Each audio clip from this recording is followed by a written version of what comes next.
ಇನ್ನು ರಾಷ್ಟ್ರೀಯ ಭಯೋತ್ಪಾದಕ ನಿಗ್ರಹ ಕೇಂದ್ರ ಸ್ಥಾಪನೆಯ ಸಂಬಂಧ ಇವತ್ತು ದೆಹಲಿಯಲ್ಲಿ ಮುಖ್ಯಮಂತ್ರಿಗಳ ಸಭೆ ನಡೆಯಿತು. ಪ್ರಧಾನಿ ಮನಮೋಹನ್ ಸಿಂಗ್, ಗೃಹ ಸಚಿವ ಚಿದಂಬರಂ, ರಕ್ಷಣಾ ಸಚಿವ ಎಕೆ ಆಂಟೋನಿ ಸೇರಿದಂತೆ ಸಭೆಯಲ್ಲಿ ಎಲ್ಲ ರಾಜ್ಯಗಳ ಸಿಎಂಗಳು ಪಾಲ್ಗೊಂಡಿದ್ದರು. ಸಭೆಯಲ್ಲಿ ಮಾತನಾಡಿದ ಗೃಹ ಸಚಿವ ಚಿದಂಬರಂ ಹಾಗೂ ಪ್ರಧಾನಿ, ದೇಶದ ಸುರಕ್ಷತೆಗೆ ಎನ್ಸಿಟಿಸಿ ಅಗತ್ಯ, ಇದು ಕೇಂದ್ರ ರಾಜ್ಯಗಳ ನಡುವಿನ ತಿಕ್ಕಾಟ ಏನು ಅಲ್ಲ ಅಂದರು. The establishment of the NCTC is not a state versus center issue.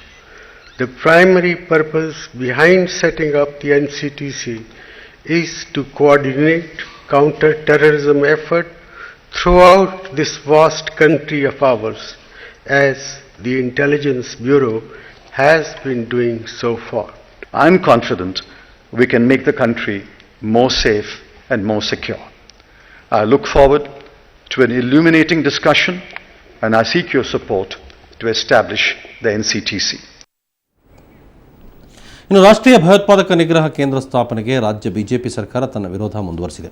ಪ್ರಧಾನಿ, ಗೃಹ ಸಚಿವರ ನೇತೃತ್ವದಲ್ಲಿಂದು ನಡೆದ ಎಲ್ಲ ರಾಜ್ಯಗಳ ಮುಖ್ಯಮಂತ್ರಿಗಳ ಸಭೆಗೆ ಮುನ್ನ ತಮ್ಮ ನಿಲುವು ಸ್ಪಷ್ಟಪಡಿಸಿದ ಸಿಎಂ ಸದಾನಂದಗೌಡ, ಇದು ರಾಜ್ಯದ ಅಧಿಕಾರ ಮೊಟಕುಗೊಳಿಸುವ ತಂತ್ರ ಅಂತ ಆರೋಪಿಸಿದರು. ಎನ್ಸಿಟಿಸಿಯಲ್ಲಿ ಮಾಡಿರುವ ಬದಲಾವಣೆ ಸಾಲದು, ಈ ಬಗ್ಗೆ ಸಮಗ್ರ ಚರ್ಚೆ ಅಗತ್ಯ ಎಂದು ಅಭಿಪ್ರಾಯಪಟ್ಟರು.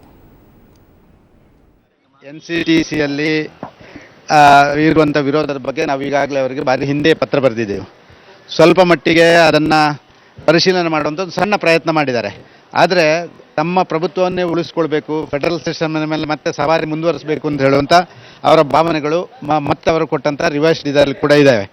ಅದು ಇನ್ವೆಸ್ಟಿಗೇಷನ್ ಇರ್ಬೋದು, ಅವರನ್ನು ಕಸ್ಟಡಿಗೆ ತಗೊಳ್ಳುವಂಥದ್ದು ಇರ್ಬೋದು, ಒಂದು ವೇಳೆ ರಾಜ್ಯ ಸರ್ಕಾರದ ಕೆಲವಾರು ಸಂದರ್ಭಗಳಲ್ಲಿ ಅವರದ್ದೇ ಆದಂಥ ಬೇರೆ ಬೇರೆ ಫೋರ್ಸ್ಗಳನ್ನು NSG ಇರ್ಬೋದು, ಮತ್ತೊಂದನ್ನು ಉಪಯೋಗ ಮಾಡುವಂಥದ್ದು ಇರ್ಬೋದು. ಒಂದು ವೇಳೆ ಯಾವುದೇ ಒಂದು ಹಂತದಲ್ಲಿ ವ್ಯತ್ಯಾಸಗಳಾದರೆ ಆ ವ್ಯತ್ಯಾಸಗಳನ್ನು ರಾಜ್ಯದ ಮೇಲೆ ಗೂಬೆ ಕೂರಿಸುವಂಥ ಪ್ರಯತ್ನ ಮಾಡುವಂಥದ್ದು ಇರ್ಬೋದು. ಈ ರೀತಿ ಒಂದಷ್ಟು ಟೋಟಲ್ ಕನ್ಫ್ಯೂಷನ್ಸ್ ಇರುವಂಥದ್ದನ್ನು ನಾವು ಕಂಡಿದ್ದೇವೆ. ಮತ್ತು ನೇರವಾಗಿ ಅವರು ಕೊಟ್ಟದಂಥ ರಿವೈಸ್ಡ್ ಇದರಲ್ಲಿ ಕೂಡ ರಾಜ್ಯದ ಅಧಿಕಾರವನ್ನು ಮತ್ತೆ ಅವರಿಗೆ ಬಿಟ್ಟುಕೊಡಬೇಕು ಅಂತ ಹೇಳುವಂಥ ತೋರಿಸ್ಕೊಂಡಿಲ್ಲ. ರಾಜ್ಯದ ಅಧಿಕಾರವನ್ನು ಮೊಟಕುಗೊಳಿಸುವಂಥದ್ದನ್ನೇ ತೋರಿಸ್ಕೊಂಡಿದ್ದಾರೆ, ಅಲ್ಲದೆ ಬೇರೆ ಏನಿಲ್ಲ.